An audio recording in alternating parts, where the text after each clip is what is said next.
नैबेखौसो लानो फैदोंमोन नैबे गारिखौसो लानो फैदोंमोन रेन्ज रभार खिन्थु टिकेट जोबनानैसो सफैबाय दा बेखौ नुबायना नै काउन्टाराव टिकेट नायसो होबाय बेखायनो जारला जाबाय आरो ना फिसा फिसाखौ लाबाय थेवबो बैसोरखौ लाबाय बिसोरखौ लाबाय 9 थारिखआव जागोन खेलाया 9 थारिख लानो फैदोंमोन 9 थारिखखौथ' मोनासै नै दाना नैबेनिफ्रायनो लाबाय बेफोरबायदिनिफ्रायनो लाबाय आरो हजोंहाय बैथिं दंबावो बैखौबो लाहैगोन बैयाव दंबावोसो बेखौबो लाहैगोन मोनफा मोनफा लाना थांजोबसै जायखौ नांगौ बेखौ मोनासैना हेल' लोगो नोंथांमोन बयखौबो आंनि बे गियान बक्स इउटुब चेनेलाव फिन खनसेयाव बरायबाय आसा खालामो नोंथांमोना मोजाङैनो दं नै जोंबो मोजाङैनो दं बेनिखायनो नै दिनै मोनसे प्रग्राम लानानै फैदोंमोनलाय ना बरपेटायाव हावलियाव नाथाय जा थांखि बे जाफुङासै आरो जों फैदोंमोन माने लटारि टिकेट दंमोन जाय लटारि टिकेटाव बिराद दामि गारि दंमोन ना दा बेखौ जों लानो होननानै फैदोंमोन सिगां समावनो जों फैनो होननानै सानबाय थादोंमोन नाथाय सम मिलाया जाबाय थानानै नै दिनै ओंखारबोदोंमोन दिनै 3 थारिख खेलाया जागौमोन माबायाव 10 थारिखआव आरो दिनैहाय जाहैबाय 3 थारिख नाथाय आनलाकिलि टिकेटआ मालाबानो सल्ड आउट जाजोब्बाय थारमाने सानथाम सानब्रैसो जाबाय जाहैदों जोबनाया टिकेट जोबनाया थेवबो जोङो दा बे हिसाबै जोङो राज मेलानि माखासे साजायनायफोर जायगाफोरखौ जों नायबाय दा अब्ला नोंथांमोननि गेजेराव नोंथांमोननो एसे देखायलांनो सानदों नोंथांमोनाबो जाहाथे नायलाङो दा माबेहाय बरपेटानि राज मेलानि माबेहाय साजायनाय बेखौ जों नायलांनि नाथाय जों मेलाखौ नुनो मोननाय नंला आरो थारमाने माखासे डेक'रेसन साजायनाय मानाय दङ बेखौ आं नोंथांमोननि गेजेराव देखायलांनो नागिरदों नोंथांमोना जाहाथे साबस्क्राइब खालामाखैबा चेनेलखौ साबस्क्राइब खालामना होयो आरो बिनिफ्राय भिडिअ'आव मोनसे लाइक होयो बेनि थाखाय आं गुरैयै नोंथांमोनखौ खावलायनाय जाबाय नैबे जाहैबाय माने गुफामोनलै गुफा जेलखाना बे जाबाय कंसनि जेलखानानो बियो कंसआव माबायदि एकदम ओरैबायदि खरंआवसो दोनोमोन जाहैबाय आरो नायलाय माबायदि खरं सिङावसो दोनो दा बेनिफ्राय ओंखारबोयोब्ला नैबे गेवलां फोथार बिराद मोजां जायगा साजायनाय आरो नैबे जाबाय लासित बरफुकननि हान्जा जाय लासित बरफुकना मुगलफोरजों दावहा नांदोंमोन सराइघाटनि दावहा नांदोंमोन बे सराइघाट दावहा नांनायाव जोबोद गिदिर रल लानानै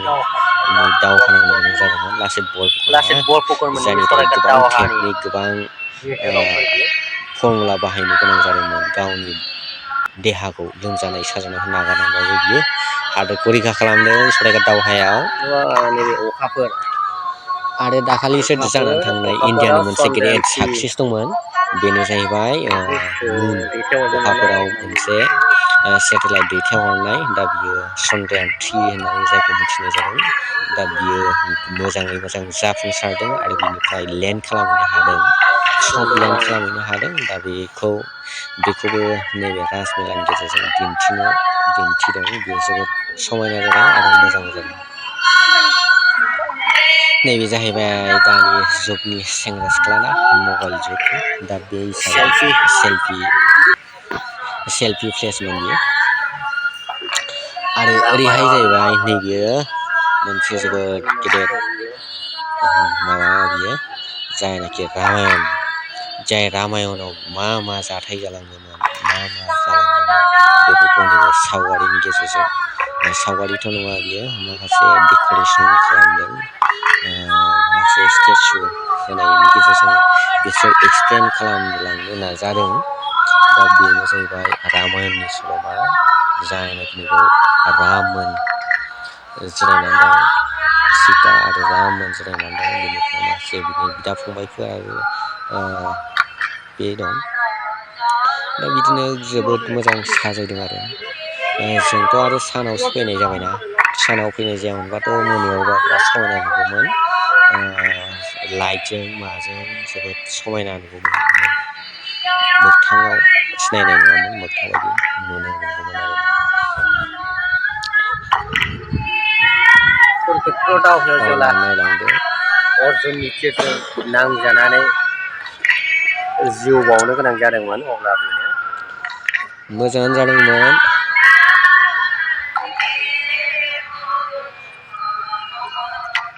मोनसे खोथा बुंनि दे, माने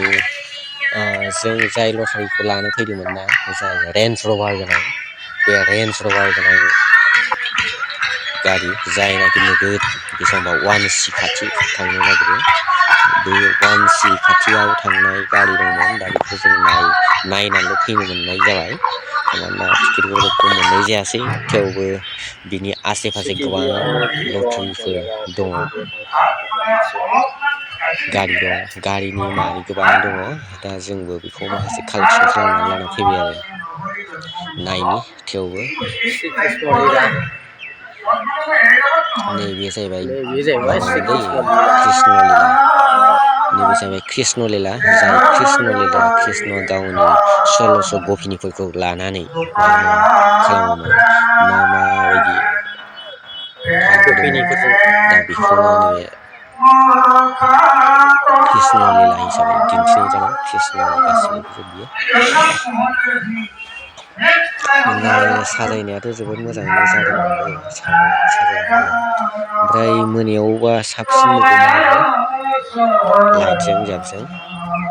दा जों टाउन